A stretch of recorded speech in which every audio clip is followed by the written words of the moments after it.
What is going on, guys? What is going on, 27 Squad? Welcome back into another video, and today we're doing a New York Giants update of November 7th, 2019. Before I get into this video, I do want to give you guys a quick update of my channel real quick. As you guys know or have noticed that, of course, you see the Madden content there for the New York Giants Connected franchise. Don't worry. That stuff, I'm going to catch up with the actual Giants and then try to, leapfrog them and get into the offseason for that Madden franchise. But make sure you guys are tuning in for that. You guys can ask your own questions for the coach, which is me, on that Madden franchise, and I will answer your questions as if it was a press conference. So I think that's a cool little thing I added to the Madden franchise mode videos for you guys. Also, KB Sports Talk.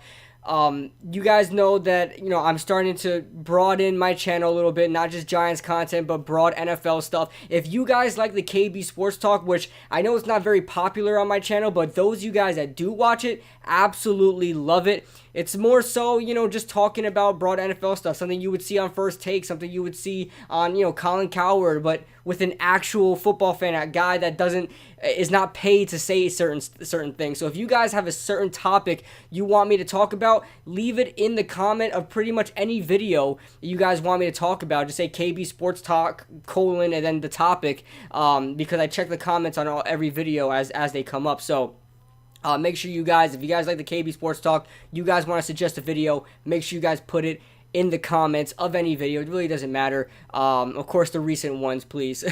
But that being said, let's get on to the Giants update.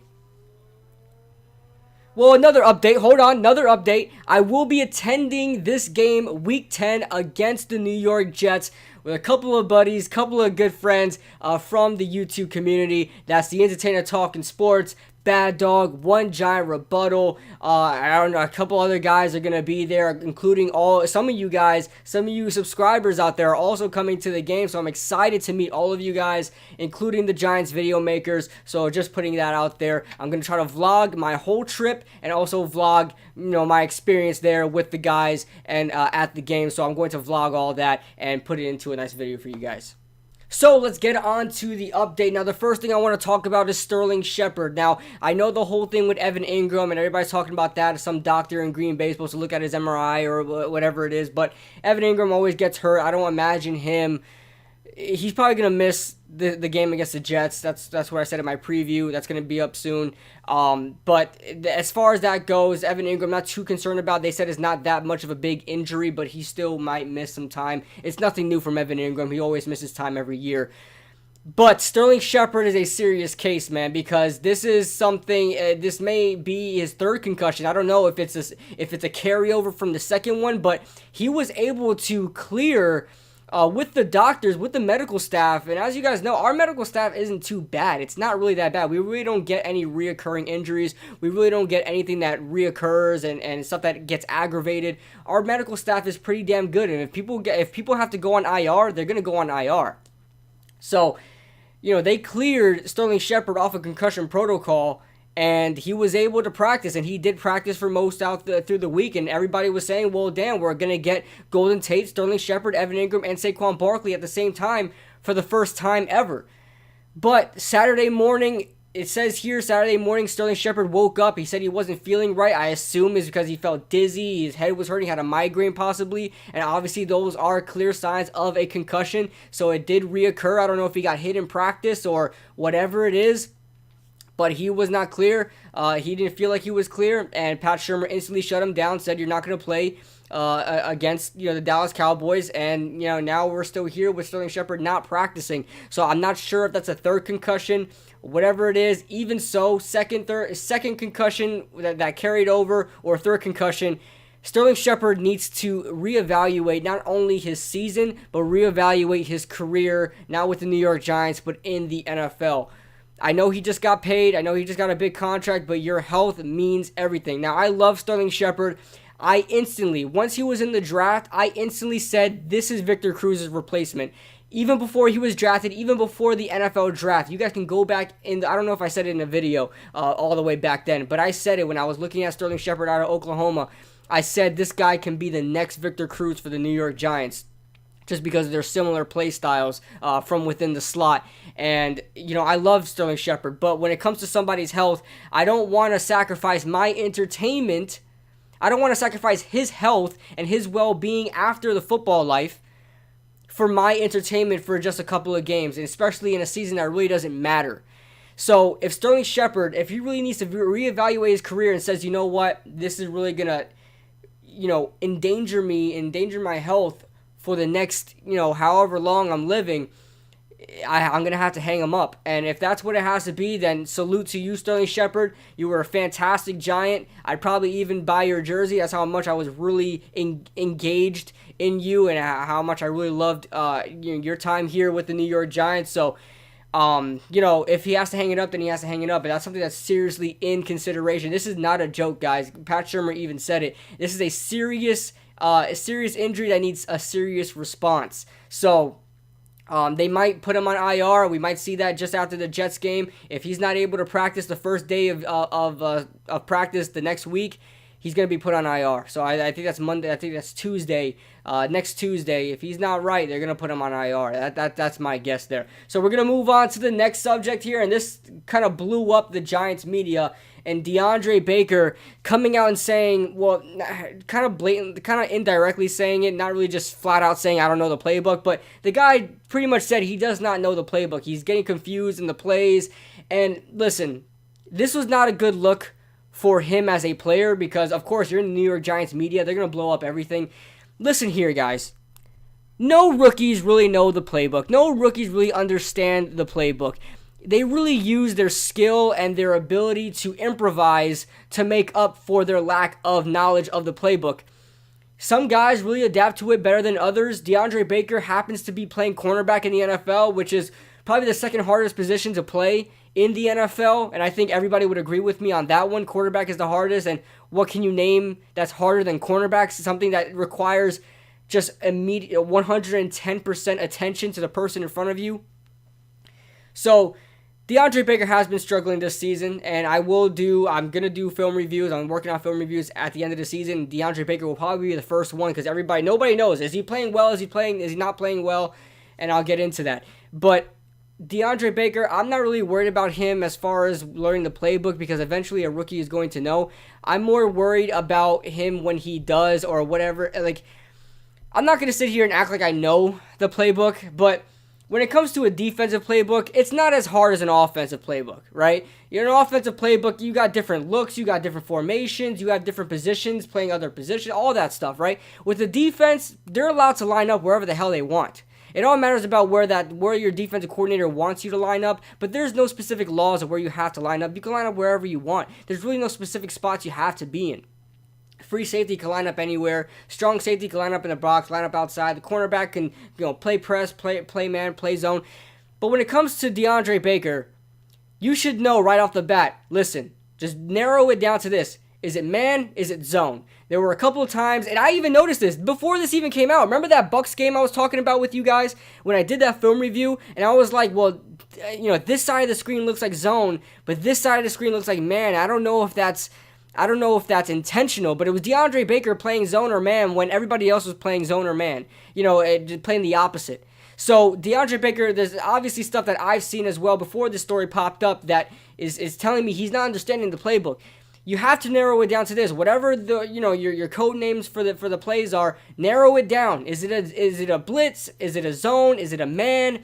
What are we doing here? Narrow it down to that and then figure it out. Cover 3 is pretty self-explanatory. You're going to line up 10 yards back and you're going to drop back in coverage. Cover 2, you're playing the flat. Man, you know what you're doing in man. So all that stuff. I'm not going to pretend like I'm a defensive coordinator. I'm a defensive player. I know what I'm talking about. But it's just not as hard as the offensive playbook. So if offensive guys know what they're doing, please, you got to know what you're doing because defense is reactionary. 10 times out of 10, it's reactionary. Offense is actionary, okay? That's all about the action. They force the defense to react. So you got to be prepared for that, man. You're not just... defense is something else. It's a different element. Defense is an art that you have to master. So, moving on. We're going to talk about Sam Beale. He's clear from IR and he's able to play. Now, I'll be completely honest with you. I'm not really big on this news just because I feel like Sam Beale is just going to get hurt again by the end of the season and be put on IR or whatever it is. He's just going to get hurt and he's going to be week to week or whatever it is.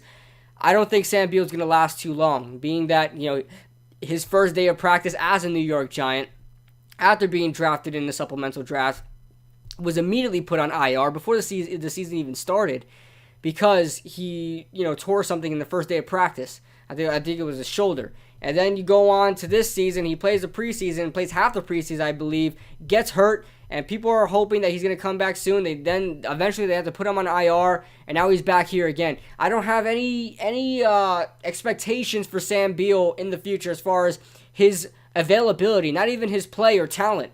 His availability. That's something you need, your availability.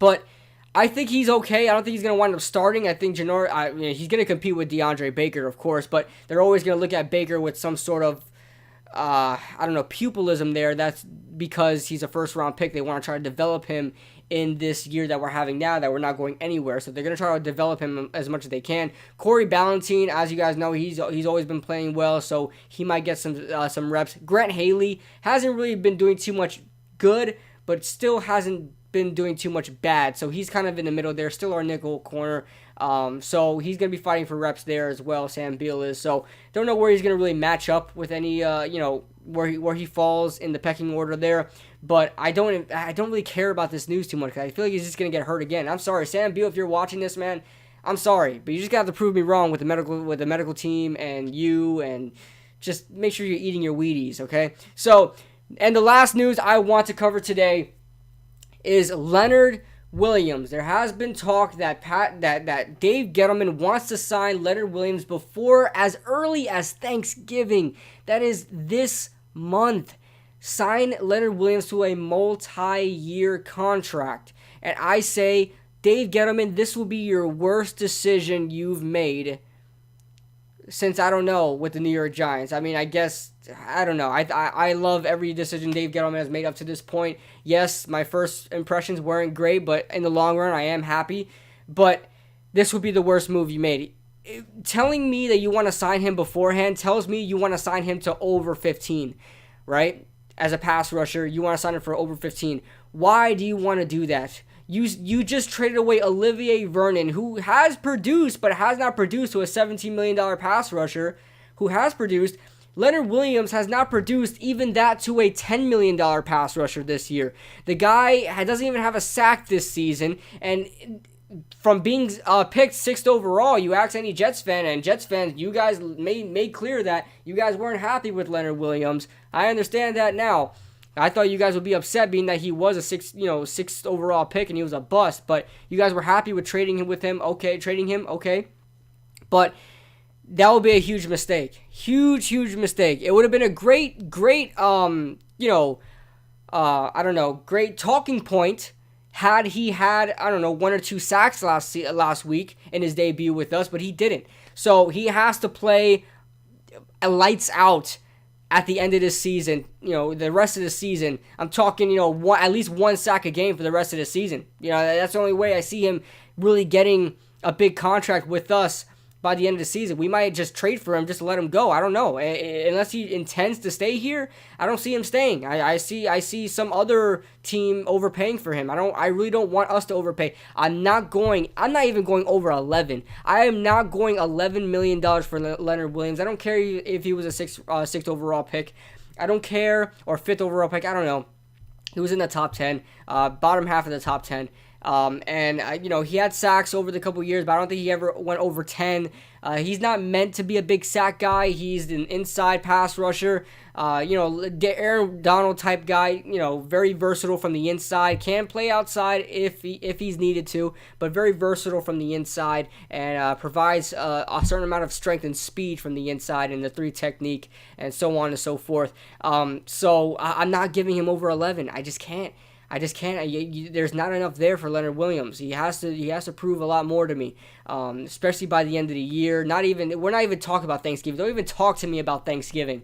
Don't talk. If I see Leonard Williams get signed for over $15 million before Thanksgiving, we're gonna have a serious talk here. So that being said, that is the news for you guys. Let me know your thoughts in the comment section below. Leave a like if you guys enjoyed. Subscribe if you guys are new, and I will see you guys after the game, after I come back from East Rutherford, New Jersey, and I will see you guys in the next video. Let's go, Giants.